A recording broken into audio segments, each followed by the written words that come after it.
रही है। अच्छा, ये चीज कहाँ से लागू हुआ जानते हैं आप लोग? ये आप लोगों की वजह से ही लागू हुआ, क्योंकि सरकार जब स्कूल में बैग, ड्रेस, जूता, मोजा दे रही थी, है ना, तब अभिभावकों को ये लगता था कि टीचर्स लोग पैसा खा लेते हैं और उसका सामान लोकल खरीद कर ले आते हैं। इसी बात को ध्यान में रखते हुए सरकार ने ये समझौता किया कि अब गार्जियन के डायरेक्ट अकाउंट में पैसा दिया जाएगा, जिससे कि वो अपने मन मुताबिक सामान खरीद सके। तो अब इसमें आप हमें बोल रहे हैं, हम आपको बोल रहे हैं, इसमें किसी की गलती नहीं है। जब सरकार से उतना ही पैसा आ रहा है तो कोई अपने घर से तो देगा नहीं। और इसमें से कुछ लोग ऐसे भी हैं जिनके खाते में 1200 भी नहीं गया। वो इसलिए नहीं गया है क्योंकि आपने जो अकाउंट खुलवाया है बैंक में, अकाउंट बेस पे, जैसा कि सर जी ने बताया कि अकाउंट के बेस पर पैसा अब कहीं से भी सरकारी नहीं आता है। सरकार ने एक सिस्टम लागू कर दिया है कि आपके आधार नंबर को वो पैसा डालने के लिए अपने कंप्यूटर में फीड करेगा और उस आधार से जो भी बैंक खाता जुड़ा होगा उसी में डायरेक्ट पैसा चला जाएगा।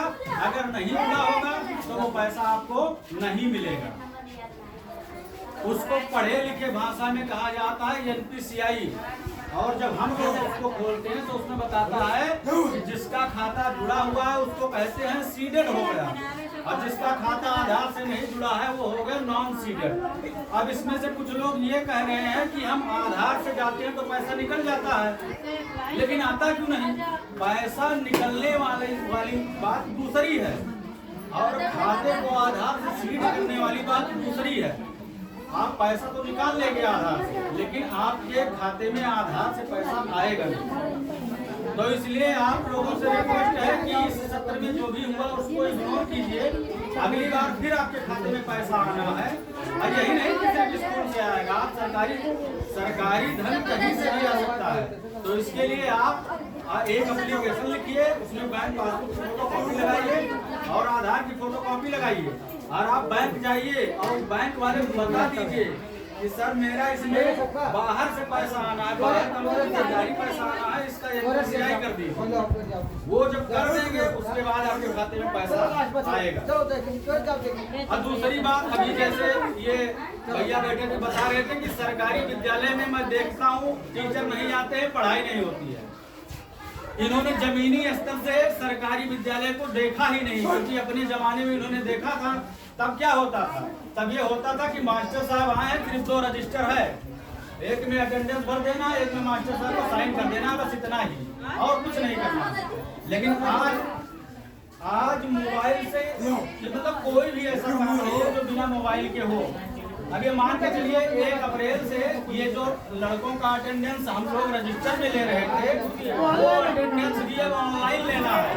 बच्चे जो खाना खाएंगे उसकी ऑनलाइन फोटो खींचनी है, सब मोबाइल से, सब कुछ मोबाइल से करना है। तो बताइए टीचर मोबाइल चलाएगा तभी तो होगा ना काम, और नहीं चलाएगा तो काम कौन करेगा? तो यही सारी समस्याएं हैं।